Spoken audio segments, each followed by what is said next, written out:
Salut les amis, bienvenue dans ce nouvel épisode de l'Instant des Copeaux. Aujourd'hui, deuxième et dernière partie de la fabrication de cette guitare. Si vous n'avez pas encore vu le premier épisode, je vous invite à aller le voir ici. C'est quand même mieux pour comprendre comment j'ai fait ça. Il y a eu pas mal de boulot finalement, c'était un petit peu plus long que prévu, mais bon finalement j'y suis arrivé comme vous voyez. J'espère que cet épisode va vous plaire. L'Instant des Copeaux, c'est parti!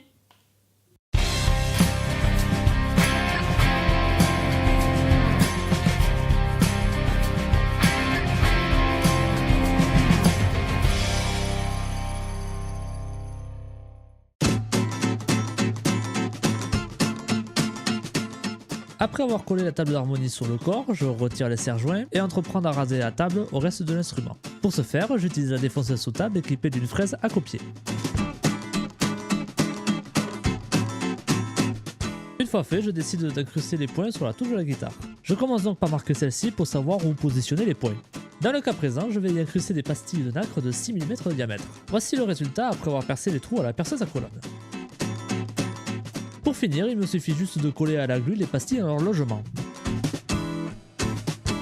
Avant de coller la touche, j'en profite pour poncer un petit peu la table d'harmonie pour enlever notamment les traces de colle.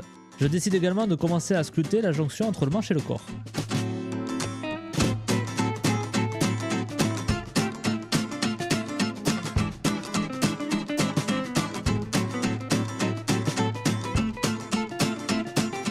A l'aide d'une règle avec un papier abrasif collé dessus, je ponce les points pour les mettre à niveau avec la touche. Je colle ensuite une feuille de plaquage sur la tête de la guitare. Il s'agit là d'une feuille d'érable simplement teintée en noir.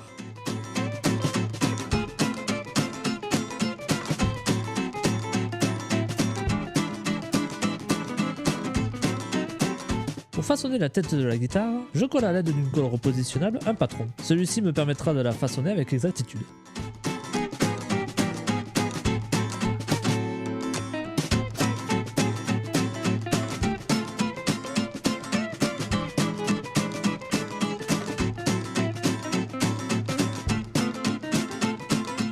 Avant de coller la touche, je dégraisse d'abord le bois à l'aide d'alcool à brûler.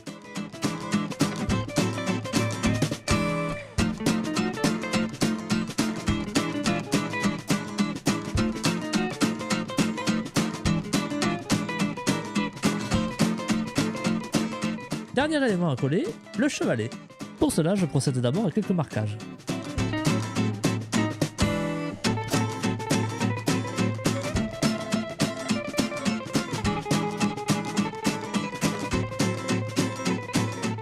Je prends toutes les précautions lors du collage car la colle rend les éléments glissants.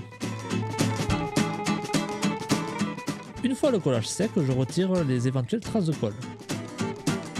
Je peux maintenant entreprendre de sculpter l'arrondi du manche de la guitare, que l'on appelle aussi la poigne. Pour cela, je procède d'abord à quelques marquages comme d'habitude. Je commence à dégrossir le tout avec un outil que l'on appelle une plane.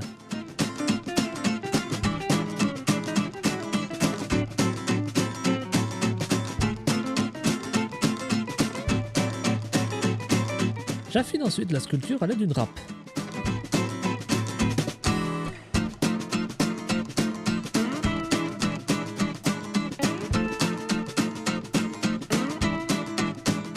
J'en profite également pour sculpter de façon plus précise la jonction entre le manche et le corps.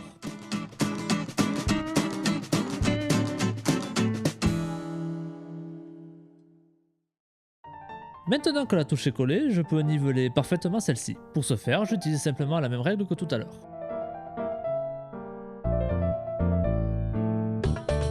Vient ensuite le moment d'incruster les points de repère sur la tranche de la touche.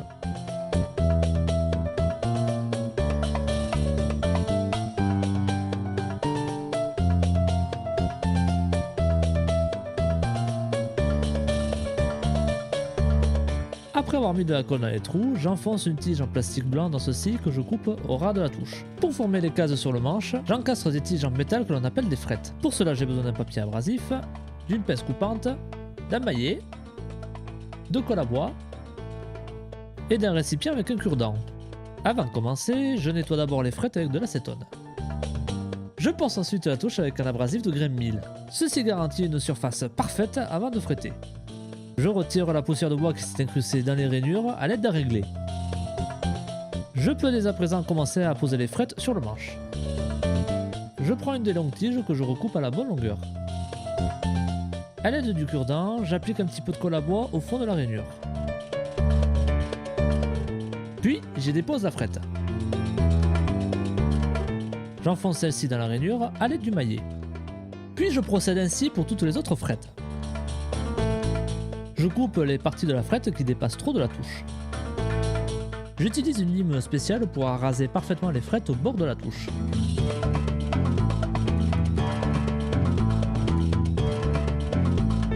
Pour finir joliment les bords de mes frettes, j'utilise une lime à 45 degrés montée sur une cale. Ceci garantit un joli biseau bien régulier sur le bord de mes frettes. Ceci étant fait, je peux maintenant monter les clés d'accordage sur la tête de la guitare.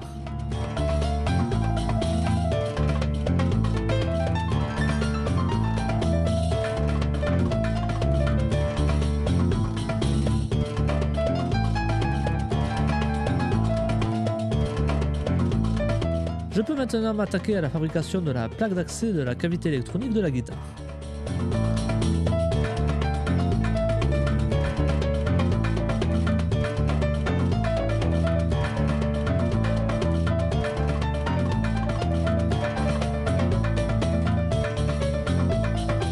Vient ensuite le temps de la finition.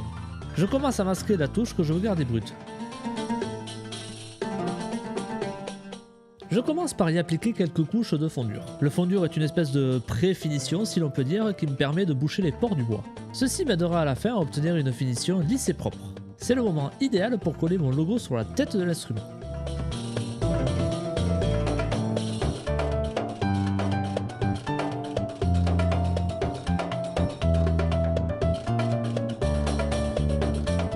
La finition qui sera appliquée sur la table d'harmonie sera différente du reste de l'instrument. J'utilise donc une boîte de céréales pour faire le masquage.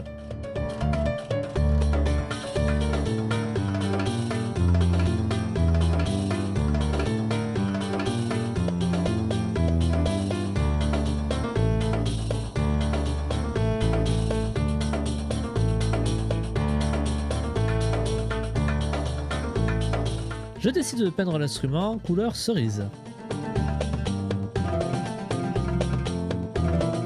Enfin, une cerise bien mûre. Après avoir appliqué la couleur au dos de l'instrument, je peux maintenant m'occuper de la table d'harmonie. La couleur est sensiblement la même, avec cependant un dégradé. Et pour finaliser tout ça et protéger la laque, j'y applique un vernis brillant.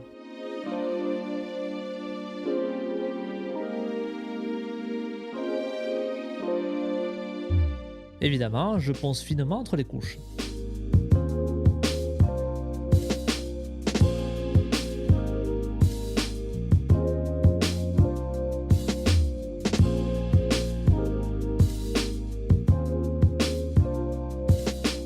Pour finaliser la finition, je ponce le vernis à l'aide d'un abrasif waterproof. Celui-ci m'aidera à gommer les petites imperfections.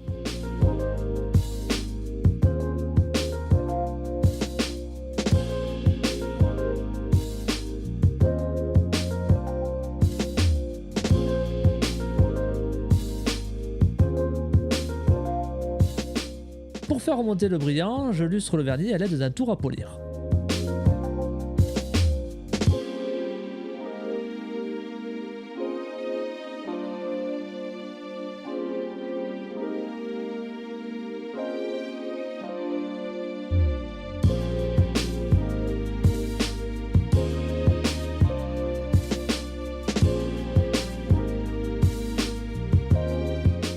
Pour finir parfaitement le vernis, je lustre celui-ci avec du polish de voiture.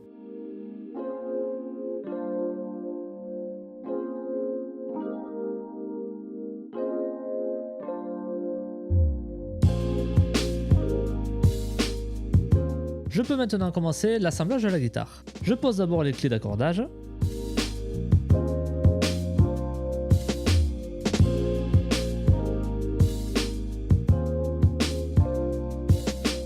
Et puis tout le reste.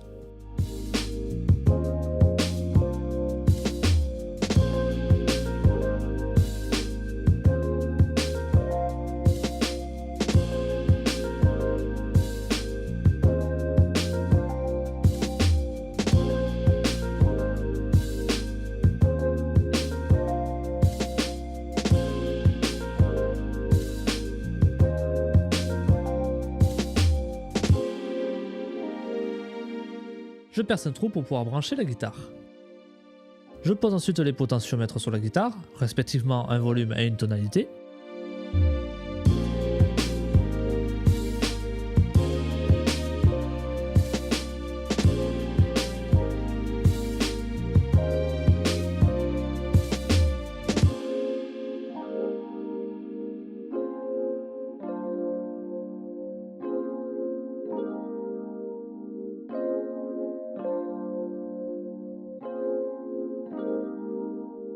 Je pose finalement le capteur piezo qui captera le son de la guitare.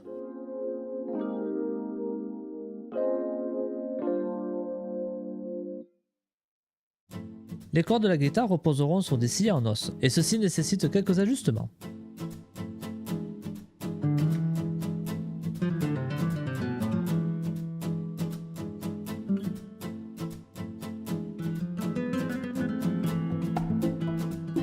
J'assemble le circuit électronique de la guitare. Pour cela, quelques soudures sont nécessaires.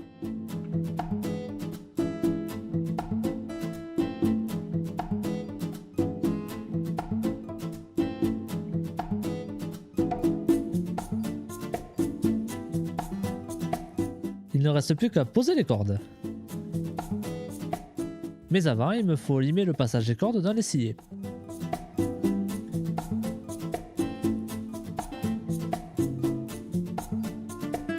Une fois fait, je peux monter définitivement les cordes.